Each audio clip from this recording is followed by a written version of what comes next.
Lingering effects in Yu-Gi-Oh! Are effects that will persist in the game state even if the cards that created the effects leaves the field. This makes lingering effects some of the most desirable effects in the game, as they give your opponent fewer opportunities to interact with them. And in today's video, we'll go over some of the best cards that have really powerful lingering effects. Starting us off at number 10, we have Artifact Scythe. This card is a level 5 fairy monster with 2200 attack and 900 defense. You can set it from your hand into your spell and trap card zone as a spell, and if it's destroyed and sent to your graveyard during your opponent's turn, you can special summon it. And if it's special summoned on your opponent's turn, they cannot summon any monsters from the extra deck for the rest of the turn. Artifact Scythe is the benchmark for busted lingering effects in Yu-Gi-Oh! Locking your opponent out of the extra deck has long since been seen as a very degenerate effect that basically functions as not allowing your opponent to play the game if it resolves for the vast majority of meta-relevant strategies. The fact that Scythe is easily accessible to most decks through a generic link to enabler, Artifact Dagda, gives it the combination of a very busted lingering effect that's readily playable. It's not hard to find ways to destroy your own back row to trigger it, such as cards like Tornado Dragon or Christian Hucky Fibrax tagging it out for TG Wonder Magician, or even bypassing it entirely by getting to your graveyard and summoning it off the effect of something like Baron de Fleur. A lot of the time, the only way to win a game where Scythe is being summoned on your turn is to just drawn out like Infinite Impermanence or Called by the Grave to negate the Scythe. And even then, players will often have their own interaction setups to stop you unless you have a more powerful negation effect like Forbidden Droplets. Scythe's popularity has waxed and waned in modern Yu-Gi-Oh!, and while it's never been banned, it's often in discussion for cards that obviously should be banned for just how powerful that lingering effect on the extra deck is. Though whether or not it should be banned isn't really a problem for the rest of the cards on this list. And at number 9, we have Archnemeses Protos. This card is a level 11 Dark Worm monster with 2500 attack and 3000 defense. It can't be normal summoned or set and must first be special summoned from your hand by banishing 3 monsters with different attributes from your graveyard. It cannot be destroyed by card effects, and most importantly, Protos can declare 1 attribute of a monster that's already on the field. Then it destroys all monsters of that attribute, and until the end of the next turn, neither player can special summon monsters with that attribute. Protos was a mainstay of Sword Soul at its competitive height, as its lingering floodgate effect was nearly impossible to play around once it hit the field, and Sword Soul was able to search it out routinely as part of their main combo line. Even with no info on your opponent's strategy, Protos can inherently attempt to destroy its own attribute of Dark and keeping your opponent off of Dark monsters. As a blind call, this effect is still incredibly good, as Dark historically is the most powerful attribute for monsters, and considering its destruction protection effect, it wouldn't even cost a monster like declaring other attributes might.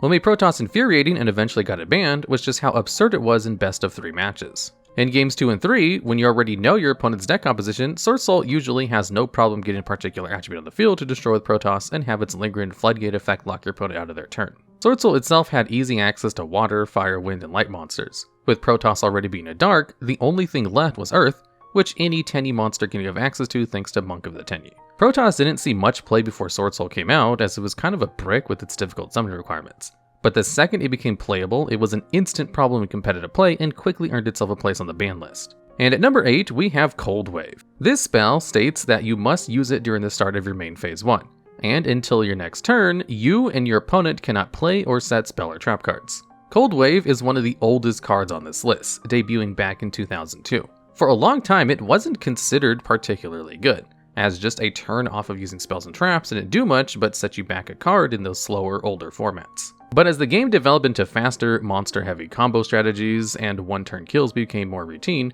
Cold Wave's ability to proactively lock your opponent out of 2/3 of their card pool made it one of the most powerful aggro tools in the game.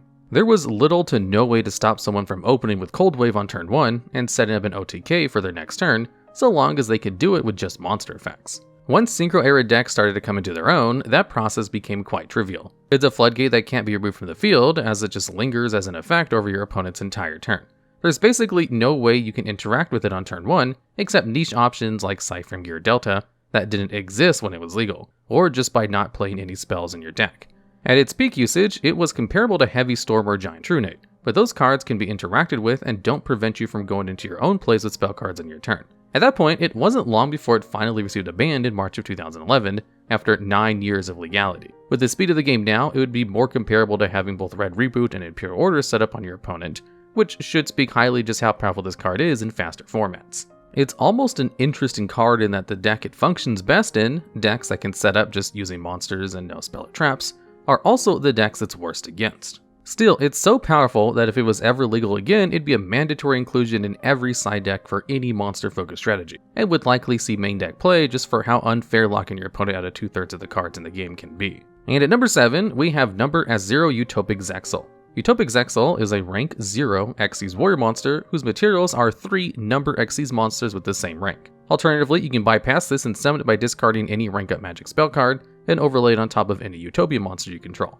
Its Xyz summon can't be negated, and when it's Xyz summoned, your opponent's cards and effects can't be activated. So cards like Solemn Warning can't prevent the Xyz summoning of this card, and cards like Torrential Tribute can't destroy it. Its attack and defense are equal to the number of Xyz materials it has times 1000. Finally, the lingering effect you've been waiting for, Utopia ZEXAL can, once per turn during your opponent's turn, detach one material in order to make it so your opponent can activate cards or effects this turn. Which basically means your opponent can't do anything but normal summon, set cards, and pass in the vast majority of cases. Most normal summons can't contest with an even 2000 attack and defense Utopic ZEXAL with no effects being allowed, so it basically locks your opponent out of the game. Utopic ZEXAL is one of the most absurd effects in Yu-Gi-Oh's history, on the face of it, though historically it wasn't that good for most of its lifespan.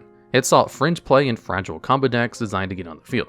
Pendulum strategies like Ignite or Pendulum Magicians had very costly combos to do so by summoning Beatrice, Lady of the Eternal, to send a rank up Magic Argent Chaos Force to the graveyard. The rank up had the ability to return to the hand when you Xyz summoned, so players would overlay another Xyz onto Beatrice, return to the hand, then discard it to summon Utopic ZEXAL over Utopia monster.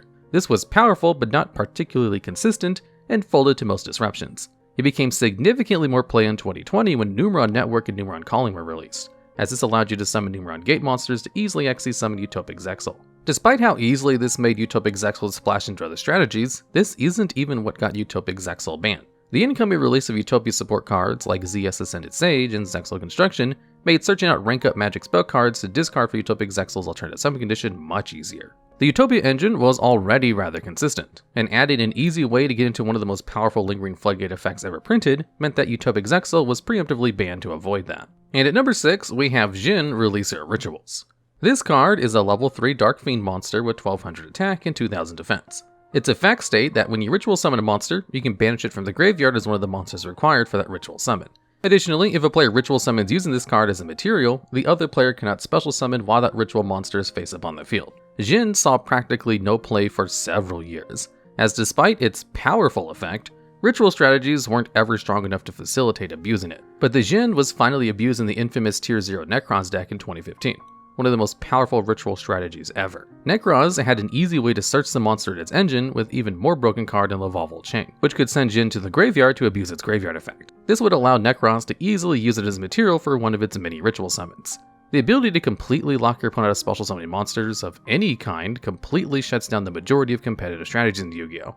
And the fact that Djinn was so easily accessible to weave into a ritual deck made it even more outstanding. It was so dominant before it was banned that players in mirror matches would often gentlemen's agreement to side out Djinn so they could both play the game. Djinn's effect is unusual on this list in that the lingering effect is associated with specific ritual monsters. So if the monster is removed or flipped face down, it just goes away, unlike other lingering effects, but negating the monster's effect when it do anything, as it's Djinn's effect that is applying the lock. Still, that's easier said than done against Necros with cards like Necros of Trishula's effect to protect the summoned monster. Djinn might even be stronger now if it were ever unbanned, as Drytron could easily splash in a small engine to access the card with Beatrice, a card the deck already uses in its main combo line, and incorporate an extra ritual spell besides Meteonis to use it. Drytron already goes out of its way to summon Vanity's Ruler, and this would be a Vanity's Ruler's effect that can't be beaten by something like Forbidden Droplets. Djinn releaser rituals alone could break a format in favor of ritual monsters because of just how insane its lingering effect is, and was quickly banned in the midst of Necron's dominance because of that. And at number 5, we have the true king of all Calamities, also known as VFD, or the Very Fun Dragon. This is a generic rank 9 Xyz monster that can be made with 2+ level 9 monsters. It has the quick effect where you can attach one of its materials and declare an attribute.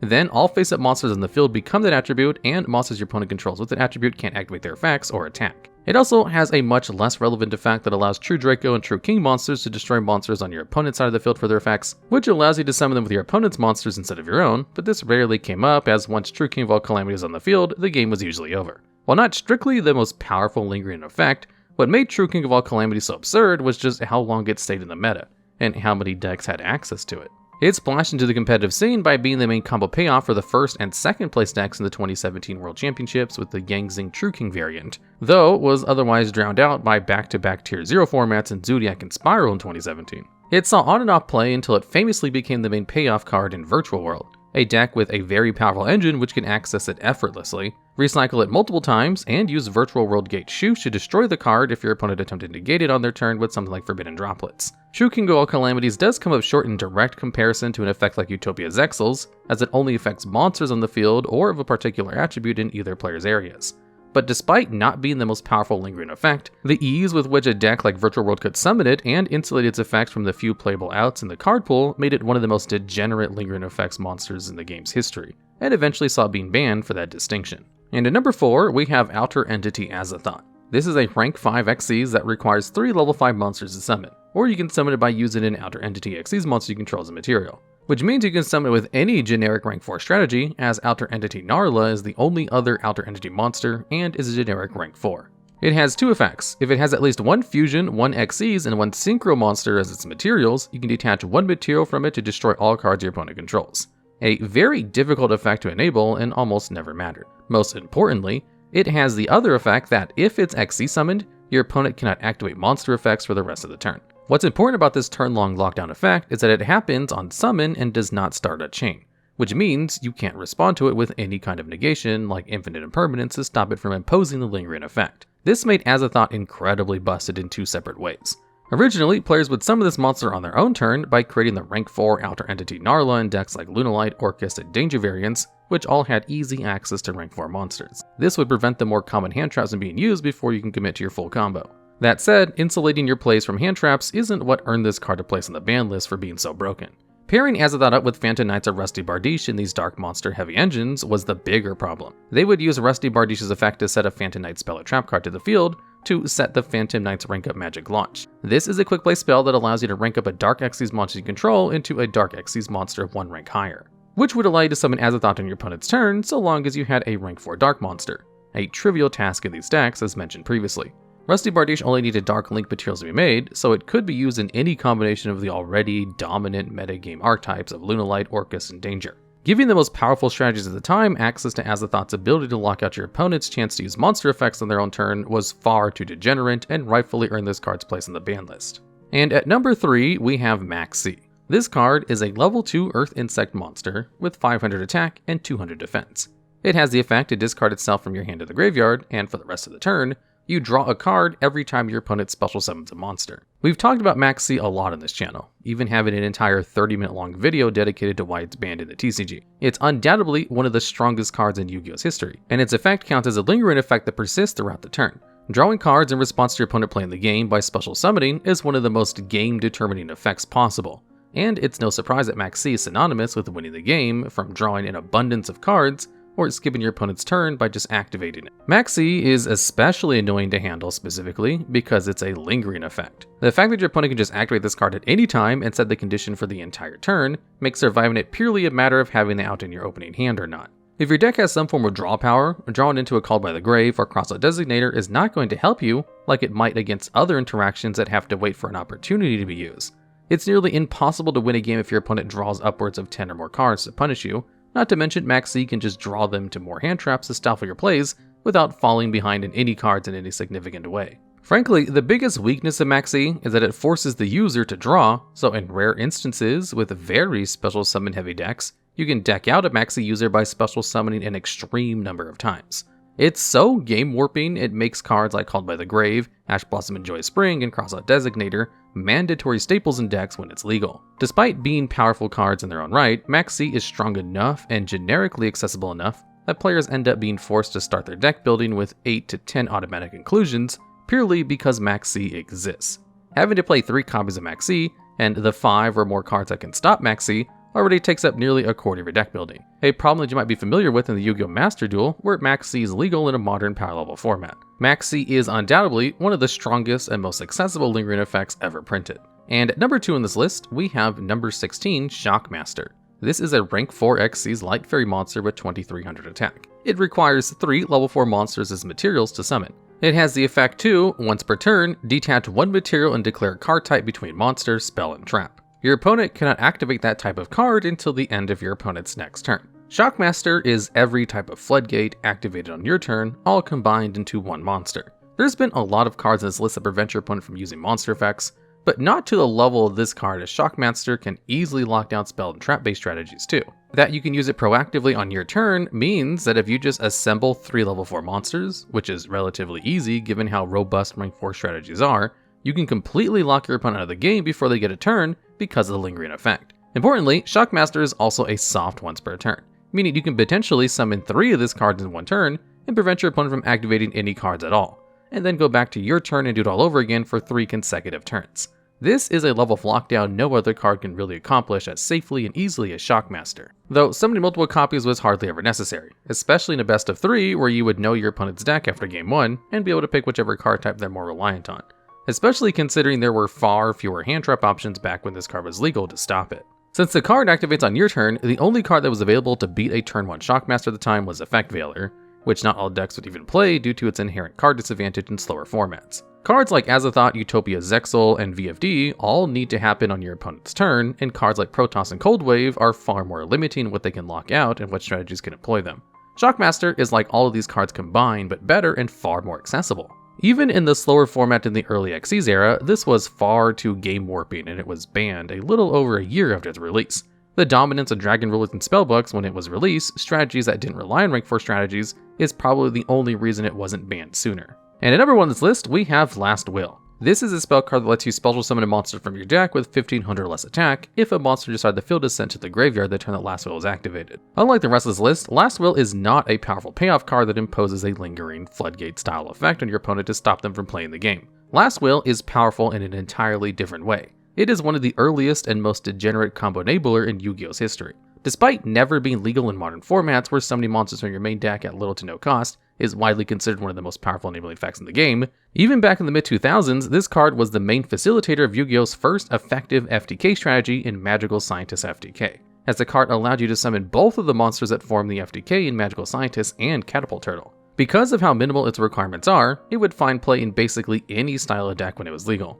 As the unrestricted access to any monster with 1500 or less attack and a powerful effect made it a perfect toolbox option. For instance, it would see play in Chaos variants as a way to summon Sandian or Witch of the Black Forest to allow Chaos Emperor Dragon and Void of the End to create a lock with Yatagarasu after you use Chaos Emperor Dragon's effect and sent the Sandian or Witch to the graveyard. Or you could use it to go into floaters like Mystic Tomato or card rip monsters like Don Zalug and Spirit Reaper when you would use cards like Exiled Forces or Tribute Summons and more control strategy. You can even use it to summon a monster in the end phase due to its lingering effect, so it could be used to enable other odd combos like summon a Jiaojin the Spiritualist and winning the game with a last turn. Despite this utility, it wasn't really seen as the problem card for a few years until more and more powerful cards that it could summon or that it enabled were printed, such as Rescue Cat, which was both a powerful card you could summon with it and a card that enabled it. Last Will fundamentally lacked any sort of future-proofing. The more good monsters could now be printed with less than 1500 attack, the more and more unfair Last Will became.